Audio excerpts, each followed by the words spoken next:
Hello student, myself Abhishek Kumar Gupta. I'm assistant professor in aviation engineering college Ghaziabad. जैसा कि हम gate MCQ series में electrical machine को शुरू किए थे और हमने लास्ट 3 एमसीक्यू में यानी 18, 19 एंड 20 में हमने ये देखा था कि core loss, copper loss and efficiency और वोल्टेज रेगुलेशन से रिलेटेड प्रॉब्लम देखा। आज मैं गेट का जो क्वेश्चन लेके आया हूँ, ये गेट 2009 में पूछा गया क्वेश्चन है। इस क्वेश्चन की सबसे बड़ी खूबसूरती ये थी, ये क्वेश्चन केवल मशीन ही नहीं, सर्किट थ्योरी और सिग्नल, इन तीनों चीज़ों को ये कवर कर रहा था। तो इस वजह से ये क्वेश्चन बहुत ही बेहतरीन क्वेश्चन बन गया था। ठीक है, हालांकि अगर आप सोल्यूशन देखेंगे तो बहुत ही इजी वे में इसको आप टैकल कर सकते हैं, थोड़ा भी पैनिक होने की जरूरत नहीं होती है इसमें। तो अगर मैं इस क्वेश्चन की बात करूँ तो ये कॉमन डाटा टाइप का क्वेश्चन था, गेट 2009 में पूछा गया था ये। यहाँ पे ये गिवन था, the circuit shows a two winding lossless। सबसे बड़ी बात थी, क्या दिया हुआ था, ये लॉसलेस ट्रांसफार्मर है विद नो लीकेज फ्लक्स। कोई लीकेज फ्लक्स नहीं है। लॉसलेस का मतलब क्या होगा, कोई रेजिस्टेंस नहीं होगा, R1 R2 की वैल्यू जीरो होगी, कोई लीकेज फ्लक्स नहीं है यानी X1 X2 की वैल्यू जीरो होगी, यानी यहाँ पे R1 equal to R2 equal to zero होगा, यहाँ पे X1 equal to X2 equal to zero होगा। Excited current from a current source IT, current source given था, whose waveform is also shown। ये करंट सोर्स का waveform दिया हुआ था जो इनपुट प्रोवाइड कर रहे थे। The transformer has magnetising inductance of 400 by pi milli henry, यानी केवल और केवल मैग्नेटाइजिंग कंपोनेंट ट्रांसफार्मर का गिवन था। बाकी सारी चीजें क्या थी, जीरो थी, यानी एक तरह से आपका एक आइडियल ट्रांसफार्मर के बेसिस पे वर्क कर रहा था। यानी अगर इस ट्रांसफार्मर के इक्विवेलेंट सर्किट को मैं ड्रॉ करूं, क्योंकि टर्न्स रेशियो भी 1:1 दिया हुआ था, तो इसमें भी कोई प्रॉब्लम नहीं थी यहाँ पे कि हमें प्राइमरी से सेकेंडरी या सेकेंडरी से प्राइमरी में रेफर करने की कोई दिक्कत पड़ जाए। तो इक्विवेलेंट सर्किट यहाँ पे अगर आप ड्रॉ करोगे, ये आपका IT क्लियर, कोई रेजिस्टेंस नहीं, कोई लीकेज रिएक्टेंस नहीं, केवल और केवल मैग्नेटाइजिंग कंपोनेंट, कोई कोर लॉस नहीं, क्लियर। ये आपका JXM आएगा यहाँ पे, एंड देन आपका स्विच S और 30 ओम का रेजिस्टेंस। ये क्वेश्चन में डाटा गिवन था, क्लियर, ठीक है। और ये आपका A और B node. Common data type के क्वेश्चन में अगर मैं इस क्वेश्चन को देखूं तो इस क्वेश्चन में भले ही कॉमन डाटा टाइप दिया हुआ था, सर्किट के बेसिस पे था ये, क्योंकि दूसरे क्वेश्चन में आप देखेंगे तो जो IT सिग्नल है उसकी वैल्यू, मतलब साइनसॉइडल सिग्नल हम एज इनपुट देते हैं, क्लियर। पहले वाले क्वेश्चन में हम IT के इनपुट यही रखते हैं, ठीक है। तो हम पहला क्वेश्चन देखते हैं कि ये क्या पूछा रहा है। ये पूछा है the peak voltage across A and B, यानी इसके अक्रॉस A एंड B के अक्रॉस पीक वोल्टेज पूछा है जब S की वैल्यू, मतलब स्विच S आपका ओपन मोड, क्लियर। यानी मुझे ओपन सर्किट कंडीशन में A और B के अक्रॉस वोल्टेज निकालना है। A और B के अक्रॉस वोल्टेज का मतलब क्या हो गया, इस इंडक्टेंस में क्या वोल्टेज होगा ये निकालना है, क्लियर। अगर मैं बात करूं यहाँ पे तो इंडक्टेंस के लिए L की वैल्यू दी गई है, L इक्वल टू है 400 अपॉन पाई मिली हेन, क्लियर, यानी 400 बाई पाई इंटू 10⁻³ हेन, क्लियर। ये चीज गिवन है। अगर मैं बात करूं यहाँ पे, चूंकि ये ओपन सर्किट है तो पूरा का पूरा करंट IT यहीं फ्लो कर जाएगा, क्लियर। ओपन सर्किट है तो इस टर्मिनल से यहाँ से कोई करंट फ्लो नहीं करेगा, क्लियर, कोई भी करंट यहाँ से फ्लो नहीं करेगा, ठीक है, क्योंकि I की वैल्यू क्या हो जाएगी, जीरो हो जाएगी, क्योंकि ओपन सर्किट मोड में। तो पूरा का पूरा करंट IT यहीं फ्लो कर जाएगा, इंडक्टेंस से होते हुए फ्लो करेगा। और अगर हम टेंजेंट मोड में इंडक्टेंस के क्रॉस वोल्टेज निकालें तो उसकी वैल्यू क्या आएगी, L di/dt के बराबर, क्लियर। अगर मैं यहाँ पे बात करूँ A और B के क्रॉस वोल्टेज की, तो ऑब्वियस सी बात है जो इंडक्टेंस के क्रॉस वोल्टेज है वही VAB के क्रॉस भी वोल्टेज हो जाएगा, यानी VAB की वैल्यू क्या है, L di/dt के बराबर। L di/dt के बराबर है। कुल मिला के हमें क्या करना है कि इस सिग्नल का वेवफॉर्म हमें IT गिवन है और हमें L di/dt का वेवफॉर्म ड्रॉ कर दो। अगर हम ये ऐसा कर पाते हैं तो हमारे लिए क्वेश्चन कुछ नहीं, क्लियर। अगर आप ध्यान देंगे यहाँ पे तो ये आपका जीरो, ये वैल्यू 5 मिली सेकेंड, यहाँ पे 10 मिली सेकेंड है, यहाँ पे आपका 15 मिली सेकेंड, ये आपका 20 मिली सेकेंड, क्लियर। फिर आपका 25 मिली सेकेंड और ऐसे ही आगे चलता जाएगा, ये आपका 30। क्लियर, ठीक है। तो ये आपका वेवफॉर्म गिवन, ठीक है। अगर मैं बात करूं यहाँ पे कि टाइम आपको किस में दिया हुआ है, मिली सेकेंड में टाइम भी दिया हुआ है। और अगर आप वोल्टेज के उसमें देखें टेंजेंट मोड में L D I by D T होता है, जहाँ पे टाइम मिली सेकेंड में है और एल भी मिली हेनरी में है। यानी मिली से मिली कैंसिल आउट हो जाएगा, आप केवल मतलब मैथमेटिकल वैल्यू को लेके ही चल सकते हैं। यहाँ पे टाइम में भी डिनोमिनेटर में भी मिली सेकेंड है, यानी मिली यानी 10⁻³ यहाँ भी आएगा, एल में भी आपका मिली है, यहाँ भी 10⁻³ आएगा, ठीक है। 10⁻³ से 10⁻³ कैंसिल आउट हो जाएगा। क्लियर। मेन क्या है कि आपको ये पता है कि ये एक रैम्प सिग्नल गिवन है, और रैम्प सिग्नल का स्टेप, अगर आप रैम्प सिग्नल को डेरिवेट करते हैं तो आपको क्या मिलता है, एक स्टेप सिग्नल मिलता है। अगर मैं आरटी की बात करूं, ये एक आरटी गिवन, स्लोप हमको पता नहीं है, स्लोप की वैल्यू m इंटू समथिंग होगी, जो भी स्लोप होगा प्लस सी, यानी ये क्या होगा, एक तरह से y equal to mx plus सी के फॉर्म। क्लियर। तो हमें केवल क्या निकालना है, स्लोप निकालना है। क्यों? क्योंकि अगर हम D R T by D T करेंगे तो D R T by D T की वैल्यू क्या आएगी, एम के बराबर आएगी, क्योंकि टी का डिफरेंशिएशन 1 हो जाएगा, सी कांस्टेंट है तो ये 0 हो जाना। यानी कुल मिला के आपको ही पता है कि अगर हम रैम्प सिग्नल की बात करें तो रैम्प सिग्नल का डिफरेंशिएशन जो होता है वो एक स्टेप सिग्नल आता है। क्लियर। के इंटू यू टी के बराबर होता है। के जो है वो स्लोप को रिप्रेजेंट करता है। क्लियर।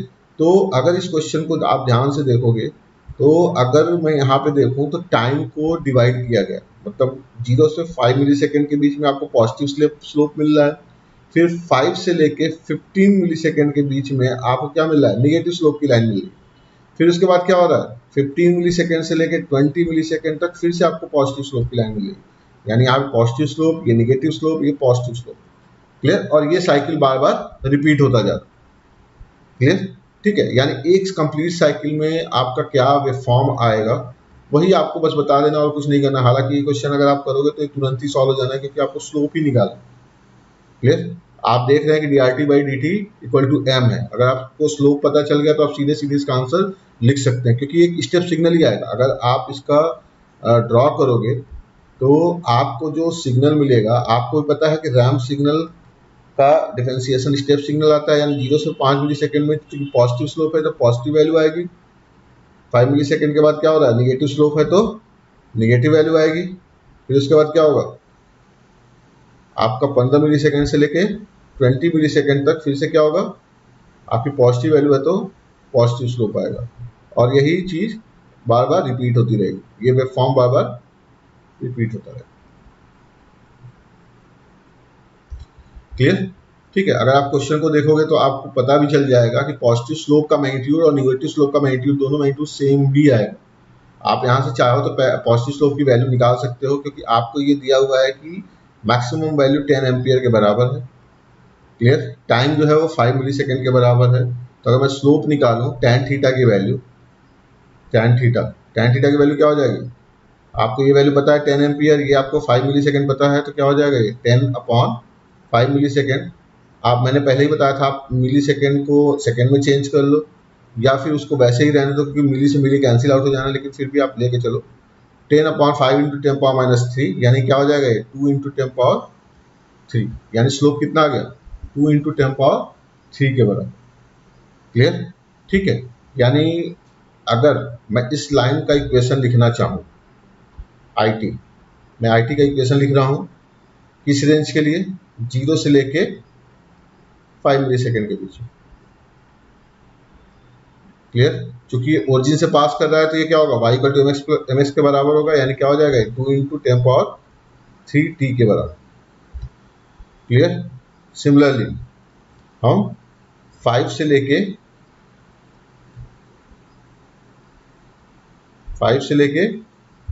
15 मिली सेकेंड तक जाएंगे। तो 5 से लेके 15 मिली सेकेंड पे क्या हो रहा है, स्लोप निगेटिव हो रही है। स्लोप की वैल्यू आप कैलकुलेट करोगे तो -2 इंटू 10⁻3 आएगा। आप कैलकुलेट भी कर सकते हो, फिर से वही चीजें हैं, ठीक है। आप चाहो तो कैलकुलेट कर सकते हो स्लोप की वैल्यू, ठीक है। आप वैसे भी देख रहे हो कि निगेटिव स्लोप की लाइन है, tan थीटा की वैल्यू निकालोगे, tan थीटा फिर से 10/5 इंटू 10⁻³ के बराबर आएगा, यानी -2 इंटू 10⁻3 आ जाएगा। इसके लिए स्लोप आएगा m की वैल्यू या tan थीटा की वैल्यू -2 इंटू 10⁻³ आ जाना। क्लियर।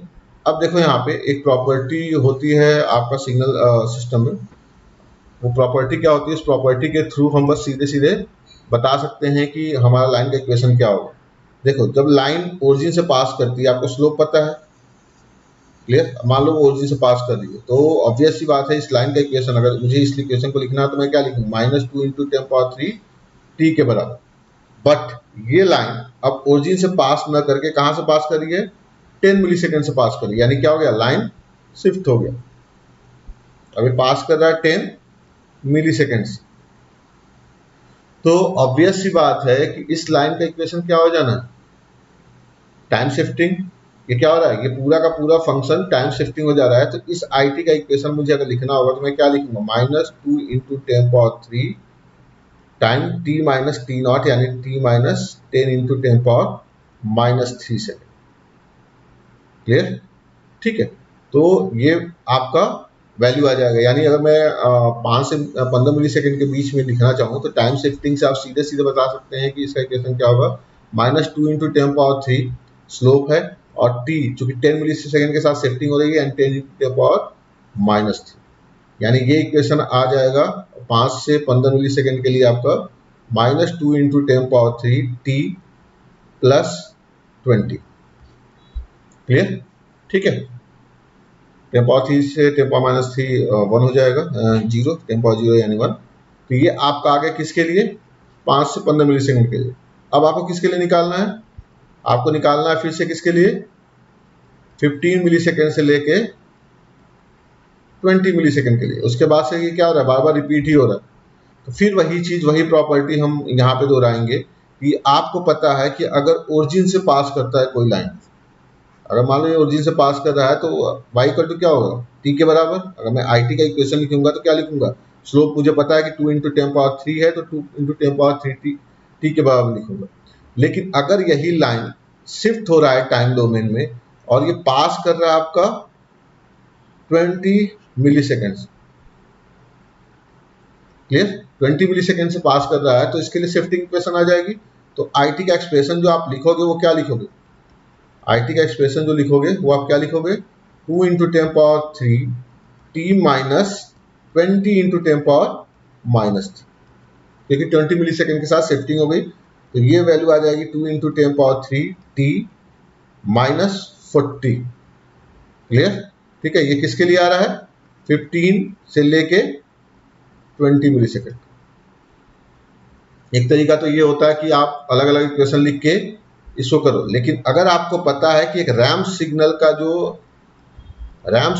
जो डेरिवेशन है, डेरिवेटिव फंक्शन है, वो एक स्टेप सिग्नल होगा, आप सीधे सीधे यहीं से आंसर बता सकते हैं और कुछ नहीं करना होता। क्लियर। तो हमारे पास क्या आ गया? हमारे पास IT का इक्वेशन आ गया। IT हमें क्या मिल रहा है? 2 इंटू 10⁻³ t मिल रहा है। ये किसके लिए मिल रहा है? 0 से लेके 5 मिली सेकेंड तक। क्लियर।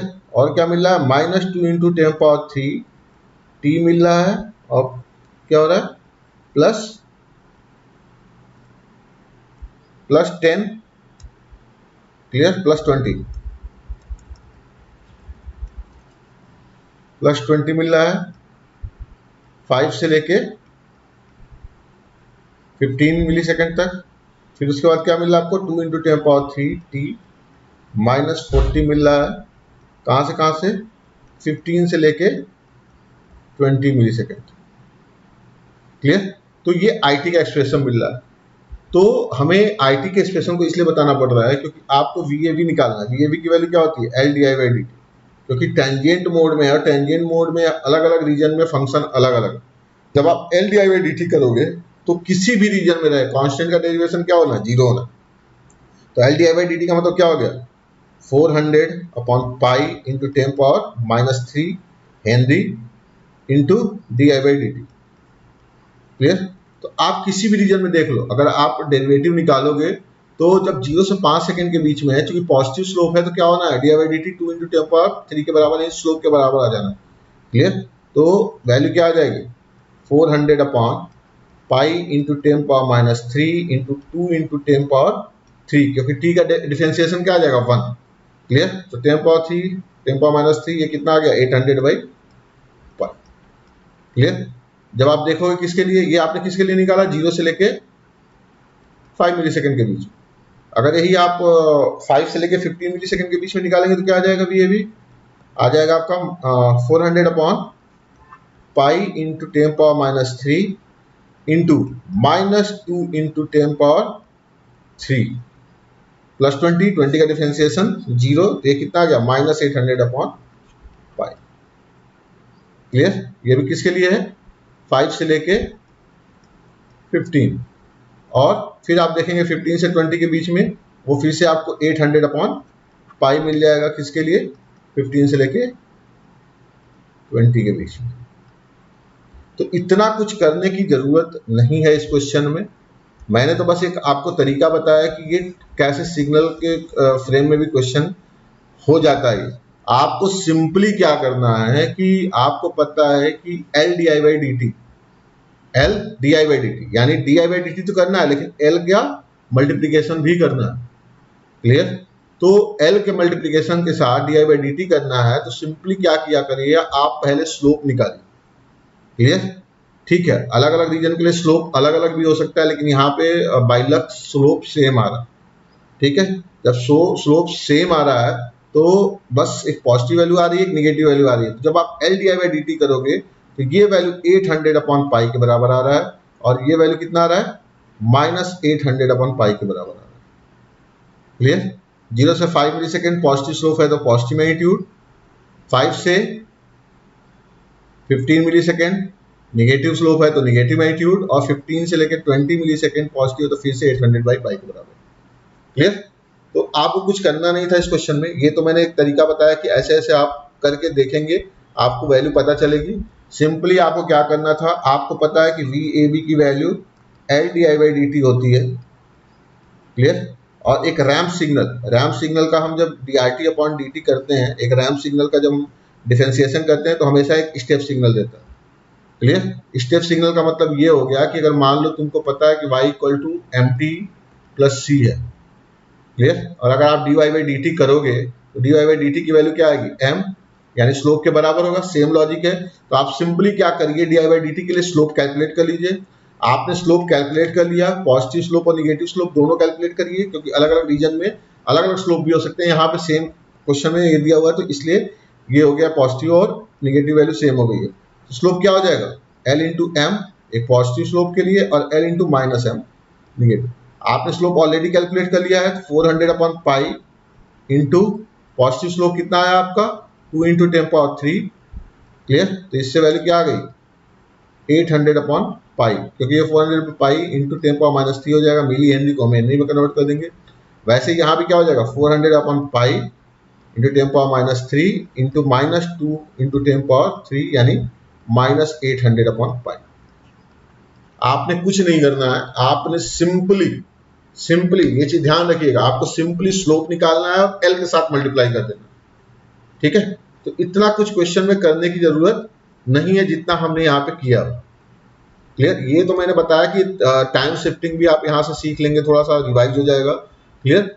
तो मेरे ख्याल से आपको समझ में आया होगा कि कैसे हम कैलकुलेट करेंगे। आपसे पूछा क्या है पीक वैल्यू, तो चूंकि स्टेप सिग्नल है तो पीक वैल्यू क्या होगी, ऑब्वियस सी बात है कि 800/π के बराबर यही आपकी पीक वैल्यू भी हो जाए, यानी option D is the right answer. Clear? ठीक है, नेक्स्ट क्वेश्चन पे बढ़ते हैं हम। नेक्स्ट क्वेश्चन आपसे पूछा है if the wave form of IT, question को हम कॉपी कर लेते हैं।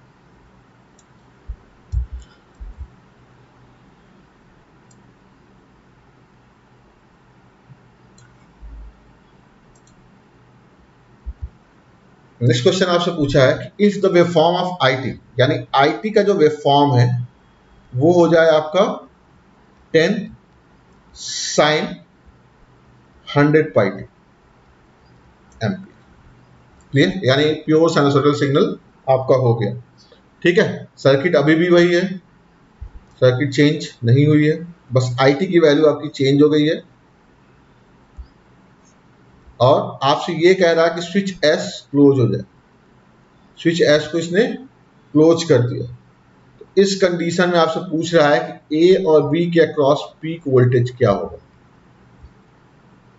यानी वी ए बी की पीक वैल्यू क्या होगी, मैक्सिमम वैल्यू। क्लियर?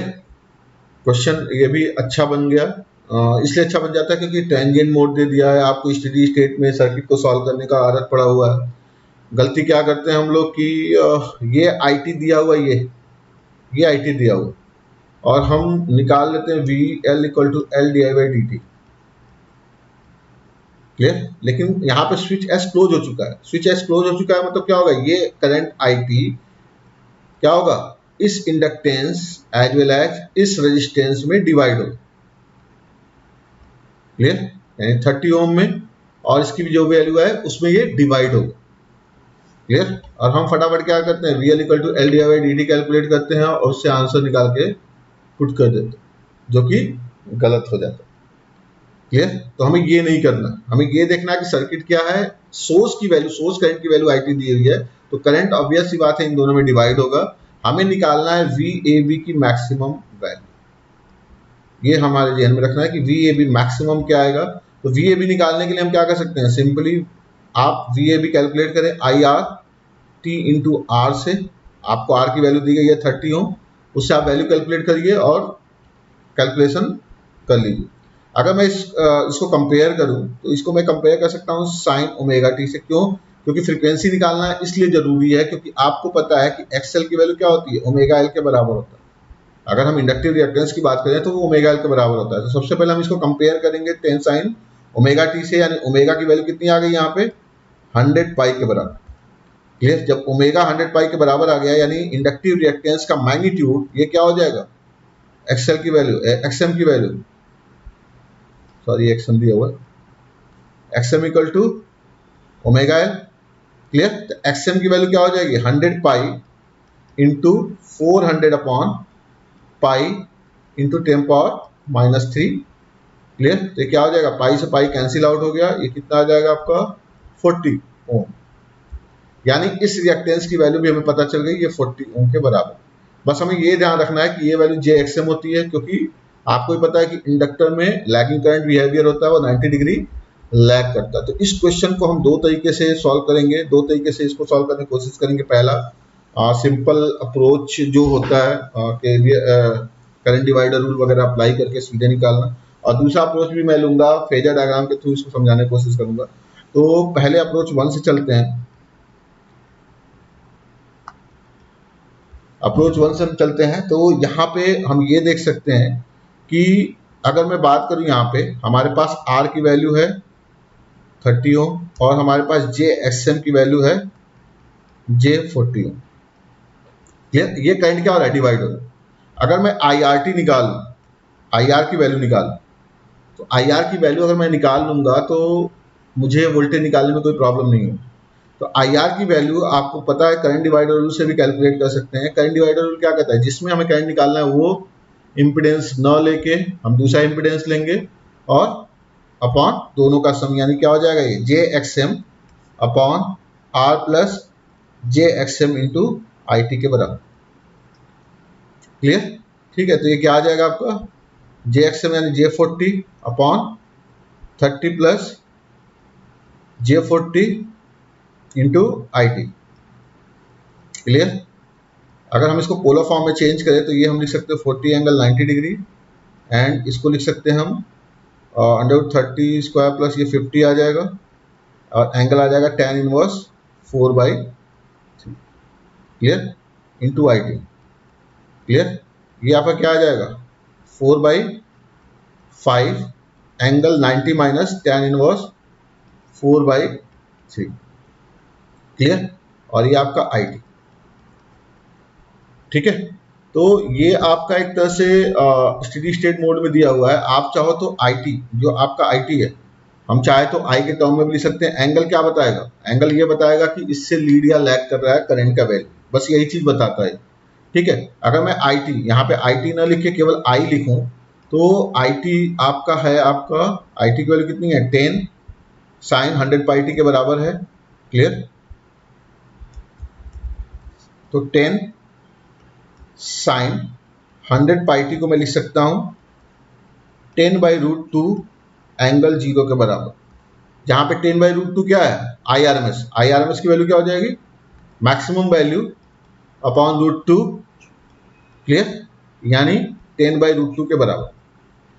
तो अगर मुझे यहाँ पे लिखना है आई आर, ठीक है, अगर मुझे केवल उस टर्म में निकालना है, स्टेडी स्टेट मोड में निकालना है कि स्टेडी स्टेट मोड में क्या वैल्यू आ जाएगी, तो आई आर की वैल्यू अगर मुझे कैलकुलेट करनी है, मैं मतलब रूट मीन स्क्वायर वैल्यू मान लो इसको मैं निकालना हो, तो 4/5 angle 90 minus tan inverse 4/3 I T को मैं लिख सकता हूँ 10/√2 एंगल 0, क्लियर। तो ये क्या आ जाएगा आपका 40/5√2 एंगल, इन दोनों एंगल को सम करेंगे तो ये क्या आ जाएगा, फिर से 90 माइनस tan इनवर्स 4/3, क्लियर। तो ये कितना आ गया 8। तो ये आ गया आपका 8/√2 angle 90 minus tan inverse 4/3, clear. अब इसी को मुझे टाइम डोमेन में लिखना है। ये आपका क्या था, एक स्टेडी स्टेट डोमेन में वैल्यू को हम ऐसे लिख सकते हैं, अगर ये भी क्या गया है कि स्टेडी स्टेट डोमेन में आ गया, अगर इसको टाइम डोमेन में लिखना है यानी आई आर टी लिखना है, तो क्या लिखूंगा मैं, ये 8/√2 is the RMS value. Simply क्या करूंगा, मैक्सिमम वैल्यू निकालने के लिए √2 से मल्टीप्लाई कर दूंगा, मैक्सिमम वैल्यू कितनी आ जाएगी 8। अगर मैं आई आर मैक्स निकालूं तो आई आर मैक्स की वैल्यू क्या आएगी, आई रूट मीन स्क्वायर वैल्यू 8/√2 है, सिंपली √2 से मल्टीप्लाई कर दिया, क्योंकि हमें पता है कि आई RMS equal to I maximum by √2 होता है प्योर साइंस वाले केस में। तो ये क्या हो जाएगा साइन 100 पाई, क्लियर। यहाँ पे क्या आ जाएगा टी और एंगल क्या आ जाएगा plus 90 minus tan inverse 4/3, clear. यानी ये एंगल बता रहा है कि इतने एंगल से आईआरटी लीड करेगा आईटी से। कहने का मतलब ये हो गया कि आईटी से 90 minus tan inverse 4/3 angle lead करेगा। हमें इससे कोई मतलब नहीं, हमें केवल मैक्सिमम वैल्यू निकालनी है। तो हमें आई आर मैक्स मिल गया है। आई आर मैक्स की वैल्यू आपको पता है कि 8 एम्पियर के बराबर है। तो ऑब्वियस सी बात है वी आर मैक्स की वैल्यू भी क्या होगी 8 इंटू 30 ओम दिया हुआ है, तो 8 इंटू 30 यानी 240 वोल्ट के बराबर होगी। यानी वी आर मैक्स की वैल्यू कितनी होगी 240 वोल्ट के बराबर होगी। आपको भी पता है कि वी आर मैक्स की वैल्यू ही क्या है, वी ए बी के अक्रॉस जो वोल्टेज है उसकी मैक्सिमम वैल्यू। तो वी ए बी मैक्सिमम कितना आ जाएगा 240 वोल्ट के बराबर। आप ऑप्शन में भी देख सकते हैं, क्लियर, ठीक है। इस रेजिस्टेंस के अक्रॉस का वोल्टेज वीएबी होगा, क्योंकि पैरेलल है तो ऑब्वियस सी बात है वोल्टेज सेम होना है। और आप ऑप्शन में भी देख सकते हैं इसकी वैल्यू कितनी आ रही है 240 वोल्ट के बराबर, क्लियर, ठीक है। यहाँ पे वही थोड़ी सी गलती होती है, हम L D I by D T calculate करते हैं, जिसकी वजह से हमारा सारा कुछ गड़बड़ हो जाता है। अगर आप L D I by D T calculate करोगे तो देखो यहाँ पे क्या हो जाएगा, हम सीधे सीधे का फॉर्मूला लगा दे L D I by D T, यानी 400/पाई इंटू 10⁻³ इसका D I by D T करें तो क्या आ जाएगा 10 into 100 pi cos 100 pi T, clear, ये चीज आ जाएगी, ठीक है। तो यहाँ पे क्या हो जाएगा पाई से पाई कैंसिल आउट हो जाएगा, ये आपका 10⁻³ क्लियर। तो आप यहाँ पे जब देखोगे ना, ये सॉरी ये 10 है, 10⁻³ से ये कैंसिल आउट हो जाएगा, ये क्या आ गया 400 वोल्ट। तो जल्दीबाजी में लोग 400 वोल्ट सही करके चले आते हैं, जबकि ये गलत आंसर। तो ये चीज हमें नहीं करना है, हमें देखना है कि स्विचिंग कंडीशन क्या है, उसके बाद हमें क्वेश्चन को अप्रोच करना है। अब हम अप्रोच 2 को देखते हैं कि अप्रोच 2 हम फेजर के थ्रू कैसे कर लेंगे। अप्रोच फेजर के लिए सबसे पहले हम इसको पोलर फॉर्म में चेंज करते हैं। तो आई टी की वैल्यू आपकी दी गई है 10 साइन 100 पाई टी। तो आप आई टी को लिख सकते हैं, यानी कैपिटल आई मान लो, मैंने मान लिया इसको, तो इसको मैं लिख सकता हूँ 10/√2 एंगल 0, क्लियर, एम्पियर, ठीक है। यहां पे क्या है, अगर मैं सर्किट की बात करूं, सर्किट आपका ये है, यानी अगर ये करंट आई है और ये करंट आई एल है और ये करंट आई आर है, तो ऑब्वियस सी बात है कि आई की जो वैल्यू होगी वो क्या होगा, अलजेब्रिक सम या phasor sum of IL plus IR। अगर मैं वोल्टेज की बात करूं तो दोनों पैरेलल एलिमेंट है, वोल्टेज सेम होगा, तो इसी लॉजिक पे हम फेजर ड्रॉ करते हैं। यहाँ पे ध्यान देना, अगर मैं बात करूं क्योंकि वोल्टेज सेम है तो वोल्टेज को मैंने रेफरेंस ले लिया, यानी आपका VAB एक रेफरेंस हो गया। अगर A और B नोड की बात करूं तो A और B नोड के अक्रॉस वोल्टेज VAB के बराबर है, ये मैंने रेफरेंस ले लिया। क्लियर? VAB के सेम फेज में क्या होगा, IR होगा, ये मेरा IR हो गया। क्लियर? क्योंकि वोल्टेज और करंट दोनों सेम फेज में होते हैं। और इंडक्टर में करंट क्या करेगा, 90 डिग्री लैग करेगा, ये मेरा हो गया IL। और IR और IL का जो रिजल्टेंट है वो क्या, I। पैरेललोग्राम थ्योरम से हम इसका रिजल्टेंट निकाल लेंगे, ये मेरा I। ये एंगल मान लिया मैंने फाई। ठीक है, अगर मुझे फाई की वैल्यू मिल जाए, अगर मैं फाई की वैल्यू किसी तरह फाइंड आउट कर लूं तो IR की वैल्यू क्या होगी, I cos फाई के बराबर हो जाना। क्लियर? तो जब I cos फाई के बराबर हो जाना है ये, तो केवल अगर हमें फाई निकालना है तो हम फाई कैलकुलेट भी कर सकते हैं। कैसे कर सकते हैं, क्योंकि आपको पता है कि इसकी वैल्यू JXM है, इसकी वैल्यू R। अगर मैं IL निकालना चाहूं तो IL की वैल्यू क्या आएगी, VAB अपॉन JXM के बराबर। अगर मैं मैग्नीट्यूड की बात करूं तो VAB मॉड ऑफ, अगर IL की बात करूं तो IL की वैल्यू VAB अपॉन XM के बराबर आएगा, मैग्नीट्यूड की अगर मैं बात करूं मॉड की। सिमिलरली अगर मॉड ऑफ IR की मैं बात करूं तो मॉड ऑफ IR भी क्या होगा, VAB अपॉन R के बराबर है। क्लियर? तो यहां से अगर मैं कहूं कि IR का मैग्नीट्यूड, अगर मैं केवल इसका मैग्नीट्यूड लूं, मान लो ये OAB है, तो OA की वैल्यू क्या होगी, OA की वैल्यू हो जाएगी VAB अपॉन R। अगर मैं OA की बात करूं तो VAB अपॉन R हो जाएगा, और AB की अगर मैं बात करूं तो AB की वैल्यू हो जाएगी VAB अपॉन XM। क्लियर? तो अगर मुझे निकालना है tan फाई की वैल्यू, तो tan फाई की वैल्यू हम निकाल सकते हैं इस ट्रायंगल में, ट्रायंगल OAB में। tan फाई की वैल्यू क्या हो जाएगी, tan फाई हो जाएगा आपका AB upon OA। Clear? AB की वैल्यू कितनी है, VAB अपॉन XM, और आपका OA का वैल्यू कितना है, VAB upon R। Clear? VAB से VAB कैंसिल आउट हो गया, कितना आ गया, R अपॉन XM के बराबर। R बाई XM की बात करें तो 30 अपॉन 40 के बराबर। क्लियर? तो ये हमें मिल गया, tan फाई की वैल्यू कितनी हो गई, 3/4 के बराबर।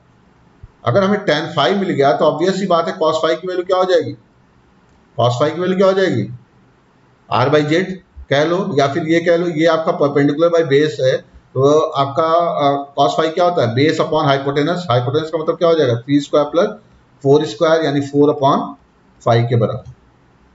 तो इस तरह से हमने cos फाई कैलकुलेट कर लिया। cos फाई कैलकुलेट कर लिया तो IR की वैल्यू क्या हो जानी है, I cos फाई के बराबर, I cos फाई बोले तो I इंटू 4/5 के बराबर, और I की वैल्यू मेरी कितनी है, 10/√2 एंगल 0 एम्पियर। क्लियर? ये कितना आ गया आपका, 8/√2 एंगल 0 एम्पियर। क्लियर? इसको हम किससे कंपेयर करेंगे, IR RMS वैल्यू एंगल 0 से कंपेयर कर लेंगे। ठीक है, तो ये वैल्यू कितनी आ जाएगी आपकी, ये वैल्यू कितनी आ जाएगी, ये वैल्यू आ जाएगी आपकी IR मैक्सिमम की जो वैल्यू आएगी, IR मैक्सिमम, ये एंगल 0 नहीं आएगा, सॉरी, ये एंगल आपका आएगा, ये केवल मैं मैग्नीट्यूड के टर्म में बातें कर रहा हूं यहाँ पे, तो एक मिनट,